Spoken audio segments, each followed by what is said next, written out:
Hello everyone, అందరూ ఎలాగున్నారండి? తొలి ఏకాదశి ఎలా సెలబ్రేట్ చేసుకున్నారు? టెంపుల్స్కి వెళ్ళేసి వచ్చినారా? నేనైతే ఎక్కడికి వెళ్ళలేదండి, చాలా సింపుల్గా చేసేసుకున్నాను. ఈ సందర్భంగా నా ఎక్స్పీరియన్స్ ఒకటి చెప్తానండి. నేను అంటే తొలి ఏకాదశి అంటే పండరిపురంలోన, ఎక్కడ అనుకుంటున్నారా? పాండురంగడు పండరిపురం అని చాలామందికి ఐడియా ఉంటుంది కదా. నేను అక్కడ లాస్ట్ మా అక్క కూతురు పెళ్ళి అయినప్పుడు వెళ్ళినామన్నమాట. అదే పెళ్ళి అయిపోయిన తర్వాత వెళ్ళినామన్నమాట. అక్కడ దర్శనం చేసుకుంటే ఎప్పుడు మూవీస్లో చూడడమే కానీ అసలు నేను రియల్గా స్వామిని చూడగలనా అనుకున్నాను. ఎప్పుడైనా కానీ మాకు దూరపు చుట్టాలు, దూరంగా లాంగ్ డిస్టెన్స్ ఎవరున్నారంటే మా పిన్ని వాళ్ళే ఒక్కటే అనమాట.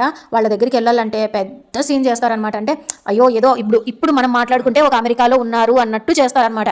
నా చిన్నప్పటి నుంచి ఒక్కసారి కూడా చూడలేదు. మా అక్క కూతురు పెళ్ళప్పుడే నేను వెళ్ళడం అనమాట. నా ఇద్దరు పిల్లలు పుట్టిన తర్వాత ఆ సందర్భంగా నేను పాండురంగం చూసినానని నాకు చాలా హ్యాపీ అనిపించింది అనమాట.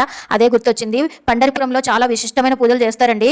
ఈ విషయం ఎంతమందికి తెలుసు? ఎంత ముసలివాళ్ళైనా కూడా అసలు ఎంత దూరం నుంచి అంటే చుట్టుపక్కల పల్లెలు వాళ్ళంతా కూడా అట్లా నడుచుకుంటూ వచ్చేవాళ్ళంట. తల మీద బృందావనం, చిన్న తులసి అలా పెట్టుకొని. ఇది ఎంతమందికి తెలుసు అండి? నా కమెంట్ సెక్షన్ లో కమెంట్ చేయండి. చిన్నప్పటి నుంచి టేప్ రికార్డ్ లో ఇట్లాంటి దేవుడి పాటలు వినడం వల్లే ఏమో తెలియదు కానీ నాకు పాండురంగడు అంటే భలే ఇష్టం. మరి మీకు?